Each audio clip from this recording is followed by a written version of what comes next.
ಅನ್ನದಾತರ ಪರ ಅನ್ನರಾಮಯ್ಯ batting. BJP ವಿರುದ್ಧ ಸಿಎಂ ಸಿದ್ದು ಕೆಂಡಾಮಂಡಲ. ಕೃಷಿ ಮಾರುಕಟ್ಟೆ ಸಚಿವ ಶಿವಾನಂದ ಪಾಟೀಲ್ ರೈತರ ಬಗ್ಗೆ ನೀಡಿರುವ ಹೇಳಿಕೆ ವಿವಾದಕ್ಕೆ ಕಾರಣವಾಗಿದ್ದು, ಬಿಜೆಪಿ ಜೆಡಿಎಸ್ ಸಚಿವ ಶಿವಾನಂದ ಪಾಟೀಲ್ ವಿರುದ್ಧ ಕಿಡಿಕಾರಿವೆ. ಸಿಎಂ ಸಿದ್ದರಾಮಯ್ಯ ಸಚಿವರ ಹೇಳಿಕೆ ಬಗ್ಗೆ ಪ್ರತಿಕ್ರಿಯೆ ನೀಡಿದ್ದು, ಬಿಜೆಪಿ ನಾಯಕರನ್ನ ತರಾಟೆಗೆ ತಗೊಂಡಿದ್ದಾರೆ. ಹಾಗಾದ್ರೆ ಸಿಎಂ ಸಿದ್ದರಾಮಯ್ಯ ಬಿಜೆಪಿಗೆ ತಗೊಂಡ ಆ ಕ್ಲಾಸ್ ಹೇಗಿದೆ ಗೊತ್ತಾ? ಅದನ್ನ ಡೀಟೇಲ್ ಆಗಿ ತೋರಿಸ್ತೀವಿ. ಆದ್ರೆ ಅದಕ್ಕಿಂತ ಮೊದಲು ಹಲೋ ಕನ್ನಡ ಯೂಟ್ಯೂಬ್ ಚಾನಲ್ ಅನ್ನು ಸಬ್ಸ್ಕ್ರೈಬ್ ಮಾಡ್ಕೊಳ್ಳಿ. ಹಾಗೇನೆ ಪಕ್ಕದಲ್ಲಿರೋ ಬೆಲ್ ಬಟನ್ ಅನ್ನು ಪ್ರೆಸ್ ಮಾಡಿ.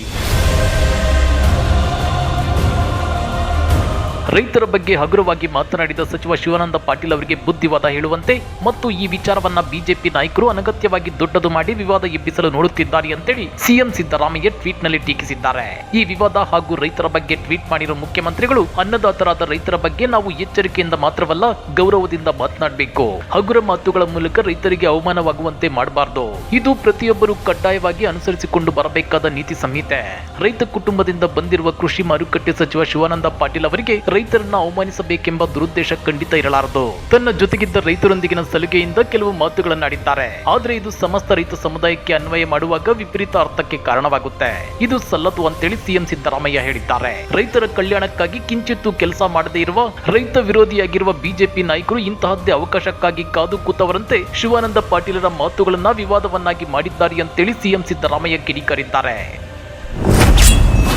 ರೈತರಿಗೆ ಗುಂಡಿಕ್ಕಿ ಸಾಯಿಸಿದ್ದು ನೀವಲ್ಲವೇ?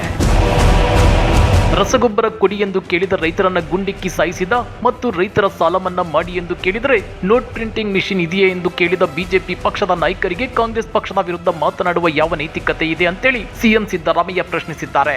ರೈತರ ಬಗ್ಗೆ ಮೊಸಳೆ ಕಣ್ಣೀರು ಸುರಿಸುತ್ತಿರುವ ಬಿಜೆಪಿ ನಾಯಕರು ರೈತರ ಕಲ್ಯಾಣಕ್ಕಾಗಿ ಏನು ಮಾಡಿದ್ದಾರೆ? ನಾವು ನಿಜವಾದ ರೈತ ಮಿತ್ರರು, ಬಿಜೆಪಿ ಅವರಂತೆ ನಕಲಿ ಮಿತ್ರರಲ್ಲ. ರೈತರ ಬಗೆಗಿನ ನಮ್ಮ ಪ್ರೀತಿ ಅಭಿಮಾನಕ್ಕೆ ನಮ್ಮ ಸರ್ಕಾರದ ಕಳೆದ 6 ತಿಂಗಳ ಅವಧಿಯಲ್ಲಿ ಜಾರಿಗೆ ತಂದಿರುವ ರೈತ ಪರ ಕಾರ್ಯಕ್ರಮಗಳೇ ಸಾಕ್ಷಿ ಎಂದಿದ್ದಾರೆ. ಹಾಗಾದ್ರೆ ಯಾವುವು ಆ ಕಾರ್ಯಕ್ರಮಗಳು ಅಂತ ಅವುಗಳನ್ನ ಒಂದೊಂದಾಗಿ ತೋರಿಸ್ತೀವಿ ನೋಡಿ. ರೈತಪರ ಕಾಂಗ್ರೆಸ್ ಕಾರ್ಯಕ್ರಮಗಳು. ರಾಜ್ಯದಲ್ಲಿ ಬರಗಾಲದಿಂದ ನೊಂದಿರುವ ರೈತರಿಗೆ ಕೇಂದ್ರ ಸರ್ಕಾರ ಚಿಕ್ಕಾಸಿನ ಪರಿಹಾರ ನೀಡದೇ ಇದ್ರೂ ನಾವು ಪ್ರತಿ ರೈತ ಕುಟುಂಬಗಳಿಗೆ 2,000 ರೂಪಾಯಿಗಳನ್ನು ನೀಡಿದ್ದೇವೆ. ಸಹಕಾರಿ ಬ್ಯಾಂಕುಗಳಿಂದ ಪಡೆದಿರುವ ಮಧ್ಯಮಾವಧಿ ಮತ್ತು ದೀರ್ಘಾವಧಿ ಸಾಲಗಳ ಬಡ್ಡಿ ಮನ್ನಾ ಮಾಡಲು ನಿರ್ಧರಿಸಿದ್ದೇವೆ. ರಾಜ್ಯದ 24 ಜಿಲ್ಲೆಗಳ 106 ತಾಲೂಕುಗಳಲ್ಲಿ 100 ಕೋಟಿ ರೂಪಾಯಿ ವೆಚ್ಚದಲ್ಲಿ ಕೃಷಿ ಭಾಗ್ಯ ಯೋಜನೆಗೆ ಚಾಲನೆ ನೀಡಿದ್ದೇವೆ. ಕೃಷಿ ಪಂಪ್ ಸೆಟ್ಗಳಿಗೆ 7 ಗಂಟೆಗಳ ಕಾಲ 3 ಫೇಸ್ ವಿದ್ಯುತ್ ನೀಡುತ್ತಿದ್ದೇವೆ. 15 ವರ್ಷ ಸಾಗುವಳಿ ಮಾಡಿದ್ದ ಬಗರ್ ಹುಕ್ಕುಂ ಭೂಮಿಗಳ ಸಕ್ರಮಗೊಳಿಸಲು ತೀರ್ಮಾನಿಸಿದ್ದೇವೆ.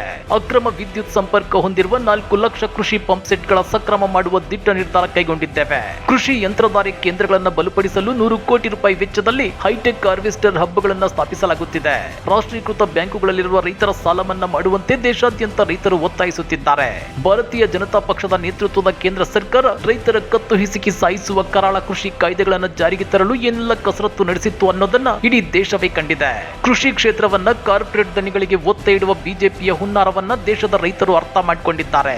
ತಮ್ಮ ರೈತ ವಿರೋಧಿ ಕೃತ್ಯಗಳನ್ನ ಮುಚ್ಚಿ ಹಾಕಲು ಬಿಜೆಪಿ ನಾಯಕರು ಆಗಾಗ ತಿರುಚಿದ ಹೇಳಿಕೆಗಳನ್ನ ಇಟ್ಕೊಂಡು ಎದೆ ಬಡಿದುಕೊಳ್ಳುತ್ತಾ ಇರುತ್ತಾರೆ ಅಂತೇಳಿ ಸಿಎಂ ಸಿದ್ದರಾಮಯ್ಯ ಟೀಕಿಸಿದ್ದಾರೆ. ಹಾಗಾದ್ರೆ ಅನ್ನದಾತರ ಪರ ಅನ್ನರಾಮಯ್ಯ ಮಾಡಿದ ಈ ಬ್ಯಾಟಿಂಗ್ ಬಗ್ಗೆ ನೀವೇನಂತೀರಾ? ಕಮೆಂಟ್ ಮಾಡಿ, ವಿಡಿಯೋ ಲೈಕ್ ಮಾಡಿ, ಶೇರ್ ಮಾಡಿ. ಇಂಥ ಮತ್ತಷ್ಟು ರೋಚಕ ರಾಜಕೀಯ ಸುದ್ದಿಗಳನ್ನ ಮಿಸ್ ಮಾಡದೆ ನೋಡಬೇಕು ಅಂದ್ರೆ ಹಲೋ ಕನ್ನಡ ಯೂಟ್ಯೂಬ್ ಚಾನಲ್ ಅನ್ನ ಸಬ್ಸ್ಕ್ರೈಬ್ ಮಾಡ್ಕೊಳ್ಳಿ.